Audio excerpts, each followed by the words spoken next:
तो मौसा मौसी मानक मोर नमस्कार आउ पुओ झील मानक मोर हेलो हाय भलरे अछ तो सब भलरे सेमती थाओ खुशी रे थाओ। तो आज मु आसी गोटे छोटिया कविता नहीं कि जोटा मु निजे लिखी से कविताटा आपन को शुणाइया आसी। तो कवितार शीर्षक है जहाँ समस्त को आजिकल दरकार सेटा है पैसा। तो कवितार शीर्षक है पैसा। तो चलते शुणा कविताटी आउ जदि भल लगे तो लाइक टे करेंगे सेयार करेंगे आ मो यूट्यूब चैनल ओडिया ब्लॉगर देव को सब्सक्राइब करदे निश्चय। तो कविताटा एमती है बोऊ डाकू ना पुओ बोली मते बोऊ डाकू ना पुओ बोली मते बापा चाहू ना सीधा बोऊ डाकू ना पुओ बोली मते बापा चाहू ना सीधा भारीजा मुहटा ओहली पड़ी सते कि अलिया गदा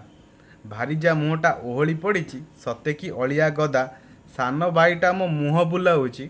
पैसा देउनी बोली सान भाईटा मो मुह बुलाऊँच पैसा देउनी बोली पाखरे मोर टंकाटे नाही रे केमिति कहिबी खोली ए जीवन सारा तो बाहरे खटिली पैसा आनिबी बोली ए जीवन सारा तो बाहरे खटिली पैसा आनिबी बोली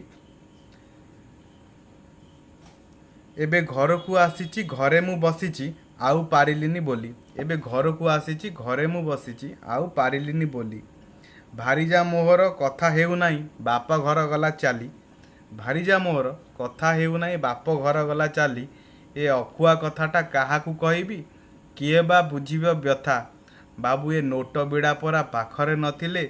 लोके करिबे रे थट्टा बाबू ए नोट बिड़ाटा परा पाखरे नथिले लोके करिबे रे थट्टा अलोड़ा जीवन काहींकी रखिबी भाबुची देवी मु सारी ए अलोड़ा जीवन काहींकी रखिबी भाबुची देवी मु सारी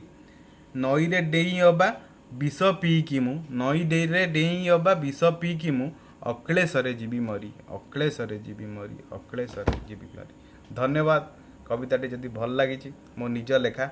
जदि आपण मानक पसंद आसी तो लाइक करेंगे और शेयर करेंगे सांग मान सहित। रहुची धन्यवाद नमस्कार जय जगन्नाथ।